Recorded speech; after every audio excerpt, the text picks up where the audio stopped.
Take a close look. Does this style look familiar? This is a piece by French Impressionist Edgar Degas, and it's one of 74 that are part of a brand new collection here at Purdue University. We're getting a sneak peek of what we can expect, and I'm here with Erica Quam, the director of Purdue Galleries. Now, Erica, to say that this is a big deal would probably be an understatement. Can you give us a sense of the scope and the magnitude of this project?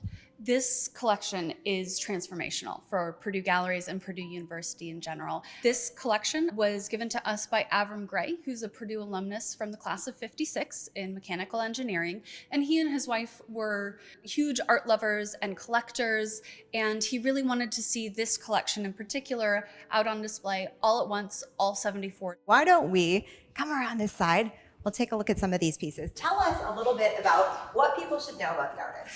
So Edgar Degas was one of the most famous French Impressionists, as well as, frankly, probably one of the most recognizable names of the art world, right? So these pieces are really interesting because they were never actually meant for public display. You probably know Degas' name from his 2D work, his oils and his pastels and his drawings.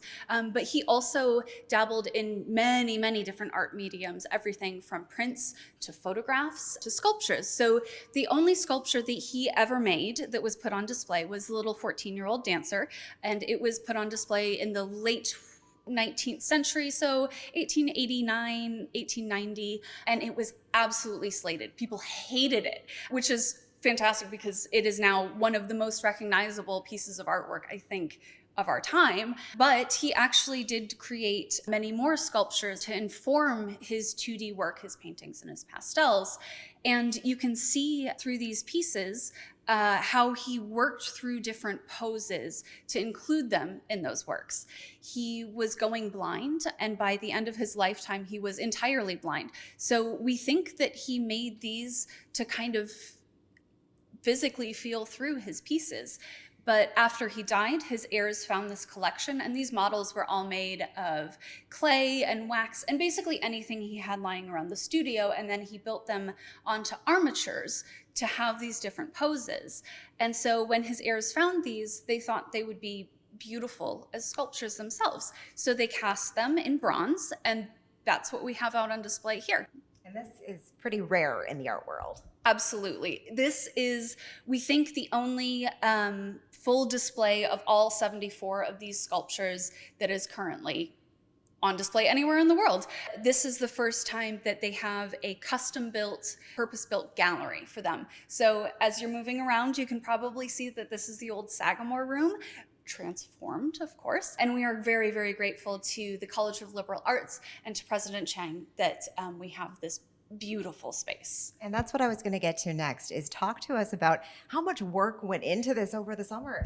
Oh my goodness. So this has actually been something like an 18-month project. And it's really interesting because I know of nobody else who has done a purpose-built bespoke gallery for a collection of this magnitude. There was no guidebook for this. There was no roadmap. So I basically had to lean into what I do to inform how this gallery would be built. So the first thing I did, because Purdue is rich in resources, was I emailed our interior design faculty and I said, hey, does anybody want to design a Degas gallery with me? But I knew that I wanted the sculptures to look like they were the only important things in the room, that they were kind of floating and that you could access them from all angles.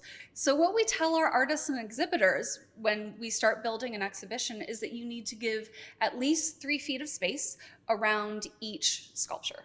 And if you do the math, that is not easy for 74 sculptures. We had these purpose-built cases. They are bespoke. I designed them myself because I knew I didn't want them to look like tables, but I also didn't want them to look like big, white, clunky blocks. And as you walk in from the space, you can see a huge majority of the collection actually just looking. Nothing is blocking anything else. We wanted to make sure that they were at different elevations so you can kind of look through them. And once the lighting is in, it's just going to be this incredible space for these pieces. Bronze is a really interesting material as well because it really sucks the light. So when you're planning the lighting, you actually have to double or triple the number of lights that you would normally have, which just makes your budget go whoop. It's really been work across all teams to get this installed and finished, and I am ridiculously pleased with how it turned out. Well, before we wrap up, we have to sneak around the corner because there is a crown jewel that we're waiting on. Let's take a look over here. So Erica, tell us what is going to be going in here. This is our case for the little 14-year-old dancer. Currently waiting on some finishing touches on the bespoke case. So she's not here yet, but we're very excited to install her. That wait is now over. The little dancer has arrived and the exhibit is officially open. You can visit Monday through Friday, 10 to 7.